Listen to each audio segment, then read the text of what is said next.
You are about to understand why one of the oldest weapons on this battlefield has become one of the most feared. Because on paper, the German Gepard should not matter in a modern war filled with hypersonic missiles, long-range drones, and satellite-guided artillery. It is a 1970s anti-aircraft tank with analog dials, twin 35mm cannons, and a radar dish that looks like it belongs in a Cold War museum. But in the skies over Ukraine, this relic has been doing something many governments did not expect. It has been tearing some of Russia's most dangerous drones out of the air with ruthless efficiency. On nights when Russia launches wave after wave of Shahed-type drones at cities like Kyiv and Odessa, you can sometimes hear it in footage from the ground. That deep ripping thunder of the Gepard's cannons, a line of tracers climbing into the dark, and then a fireball falling toward the earth. Ukrainian Air Force spokesmen and German defense officials have both pointed to these scenes as proof that the Gepard has become one of Ukraine's most effective systems against low-flying drones, especially the Iranian-designed Shahed series that Russia uses against power plants and infrastructure. This machine, this Cold War anti-aircraft tank Germany once tried to retire, has quietly become one of Ukraine's most important defensive tools. To understand why, you have to see how it arrived, how it fights, and the very specific moments where it helped blunt Russia's drone campaign. Because Ukraine does not just park the Gepard in a field and hope for the best. It hunts with it. Gepards are now woven into layered air defense grids, forward deployed around cities, tucked into tree lines, positioned near substations, and moved constantly to avoid becoming easy targets. Ukrainian crews interviewed by European media repeat the same line. When the Gepard fires, drones die. But the real story starts with the hardware itself and why this old platform happens to be perfect for a very modern problem. Modern drone warfare has exposed a serious weakness in many high-tech air defense systems. Interceptor missiles are expensive. Using them on cheap drones is a bad trade. Long-range systems like Patriot, NASAMS, or Iris-T, which Ukraine uses with great success, were designed to counter aircraft and cruise missiles, not flocks of slow, noisy drones buzzing in at low altitude every night. The Gepard sits in a different niche. Its radar was built to detect low-flying aircraft and helicopters weaving between terrain. Shaheds fly low, but they are not stealthy. They are loud, they have a sizable radar cross-section, and they cruise at altitudes that the Gepard's tracking radar sees clearly. Ukrainian operators have told reporters that the system often picks up an incoming drone before people on the ground can even hear it. Then there is the firepower. Each Gepard carries two 35mm Oerlikon KDA cannons with an extremely high rate of fire. The ammunition is purpose-designed for air targets, with rounds that can be fused to explode near the target and fill the surrounding air with fragments. In German tests during the Cold War, the system was designed to engage small targets out to several kilometers. In Ukraine, that engagement envelope happens to line up almost perfectly with the final approach routes drones use when they dive toward power stations, transformer yards, and depots. None of this would matter if Ukraine used the Gepard as a museum piece. Instead, it redesigned the way this old tank is employed. Ukrainian forces do not rely on radar alone. Crews are linked to spotter teams with thermal cameras, drone observers, and air defense control rooms. And during large attacks, they are fed reports from civilian phone hotlines and apps that track incoming drones. Public statements from the Ukrainian Air Force describe how information about direction and altitude is pushed to Gepard crews before a target even reaches their area. That cuts reaction time, and it means the turret is often already swinging toward the right sector when the radar starts to paint the contact. Cities now surround themselves with what Ukrainian officers describe as rings of defense. Long-range missile systems cover the far approaches. Man-portable missile teams guard low-altitude gaps. Gepards move as a mobile inner ring, shifting between pre-planned firing points around critical sites as new threats appear. Analysts at institutes such as the Royal United Services Institute note that this mobility, combined with radar-guided guns, has turned the Gepard into one of Ukraine's most reliable last-line defenses against drones that slip past other systems. Crews have added their own tactics on top of that structure. They operate at night with strict light and radio discipline, moving without headlights, keeping radios to a minimum and masking any visible emissions until it is time to fire. Interviews with Ukrainian air defense soldiers describe how Gepards wait in ambush near likely approach corridors, almost invisible until the moment the cannons open up and the tracers reveal their position for a few seconds. In some accounts, operators talk about using short, controlled bursts, not only to destroy drones, but when possible, to push them off their program path, steering them away from dense urban areas and towards zones where other air defense teams are waiting. It is a kind of crude drone herding that exploits the Shahed slow speed and rigid routing. They have also turned the system into a kind of emergency fire brigade. When radar and observer networks identify the main axis of a drone wave, command posts redirect Gepards toward that sector in real time. German and Ukrainian briefings both mention how these self-propelled guns are constantly repositioned during attacks rather than sitting still, which makes it harder for Russian planners to predict where the gaps will be.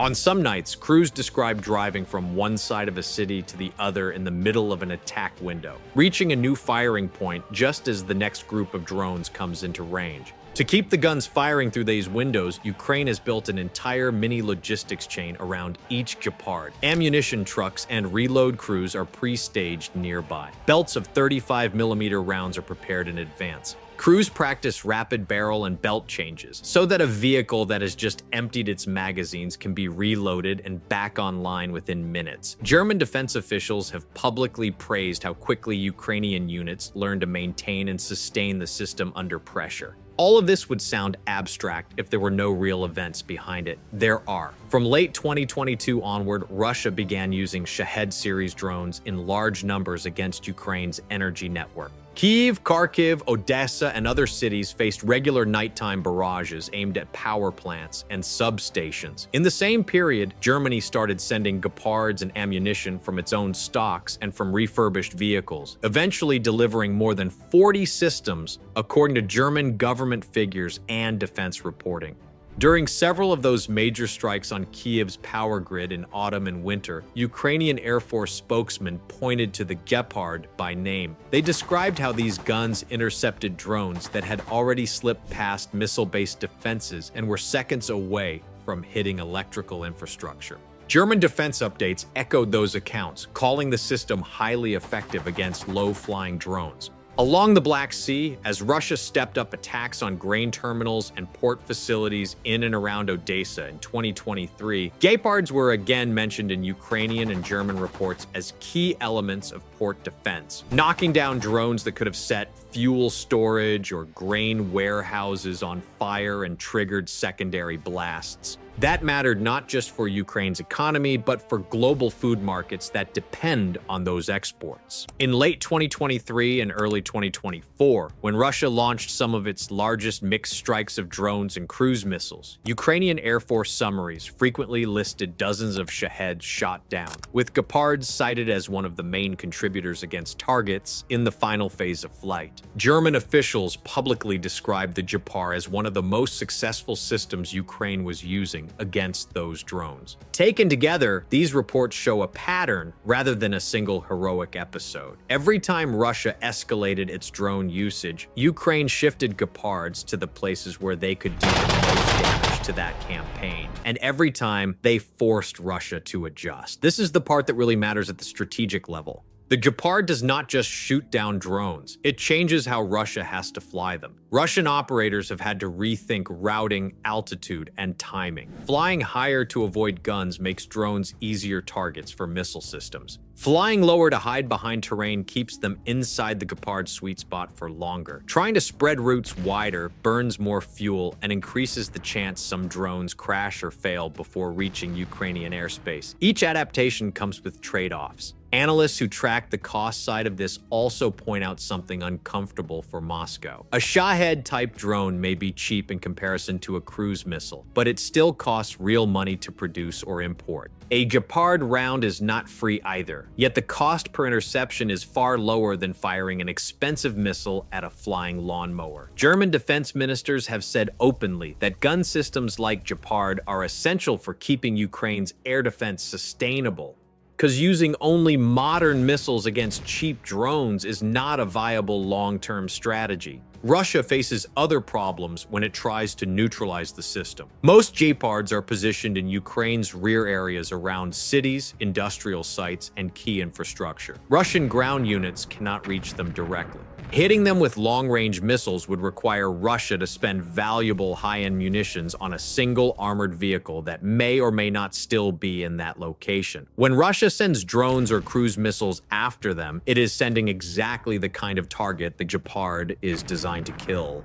Even when a drone explodes nearby, the platform itself is robust. It is built on a tank chassis with armor and redundant systems. Debris and near misses that might cripple a truck-mounted radar can be survivable for a tracked vehicle designed for frontline conditions. That makes it a stubborn antagonist in this air war. All of this success was not guaranteed at the start. In fact, there was a serious question in 2022 about whether the Gepard could even be supplied at scale. The reason was ammunition. The original 35mm rounds for Gepard systems in German service had been manufactured in Switzerland, among other places, and Swiss export law restricts sending war material to active conflicts. That meant Germany could not simply pull old stock and forward it to Ukraine. Swiss authorities confirmed they had rejected requests to re-export certain ammunition stocks for Ukraine. For months, this created a quiet bottleneck. Berlin had vehicles it was ready to donate, but not enough appropriate ammunition. German officials spoke publicly about searching for solutions,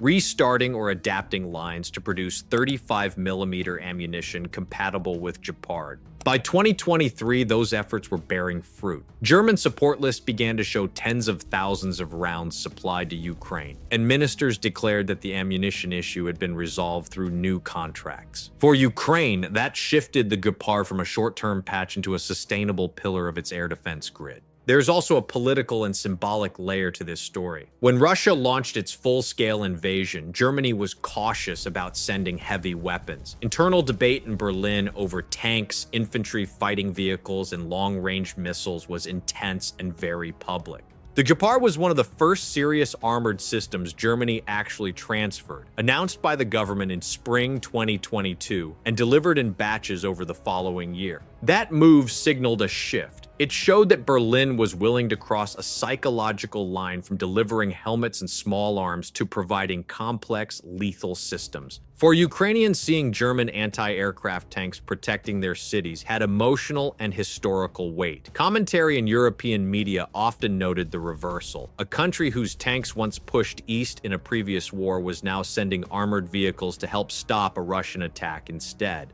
On the Ukrainian side, the Gepard has picked up nicknames and a kind of quiet affection. Soldiers interviewed by Ukrainian outlets have called it their grandmother because of its age, or compared the sound of its guns to a sewing machine ripping through the night. Those small human details have been repeated in German reporting and help explain why the system has become a symbol as well as a tool. So how long can Ukraine rely on something designed in the 1970s? Most defense analysts who follow the war answer the same way. As long as the vehicles run and ammunition continues to arrive, the Gepard will remain valuable. It sits at a sweet spot where cost, availability, and effectiveness all line up. But for mass shade strikes on cities and infrastructure, gun-based systems like Gepard are likely to stay on the front lines for years. European industry is already developing new gun-based air defense platforms with modern sensors and digital fire control to deal with drones and cruise missiles. Some are marketed as conceptual successors to the Gepard. If and when they arrive in Ukraine, they will probably work alongside the existing platforms rather than replacing them overnight.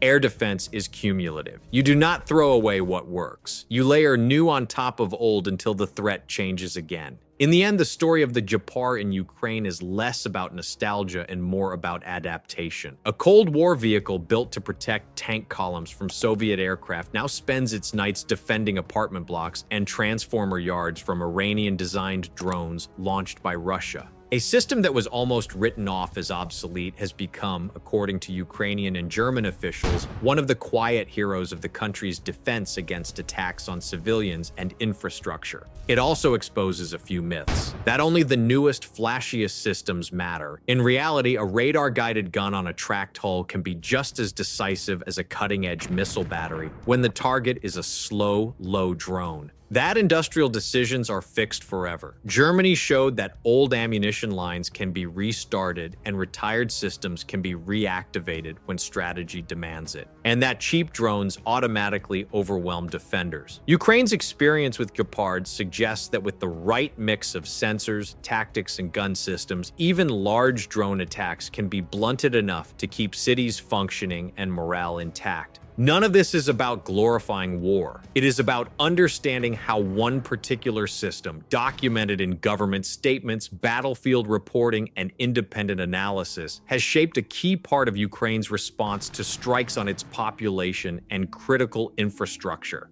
So the next time you see shaky night footage of red tracers arcing over Kiev or hear crews cheering as another Shahed falls apart in midair, remember what you're actually looking at. Not just an old tank firing its guns. You are seeing Cold War engineering meeting 21st century threats. German industry meeting Ukrainian improvisation, a 4-decade-old platform forcing a modern military to rethink how it attacks. This analysis is based entirely on publicly available information and open sources. It does not use or reveal classified material and is intended to explain how air defense has evolved in this conflict, not to celebrate violence or predict specific outcomes.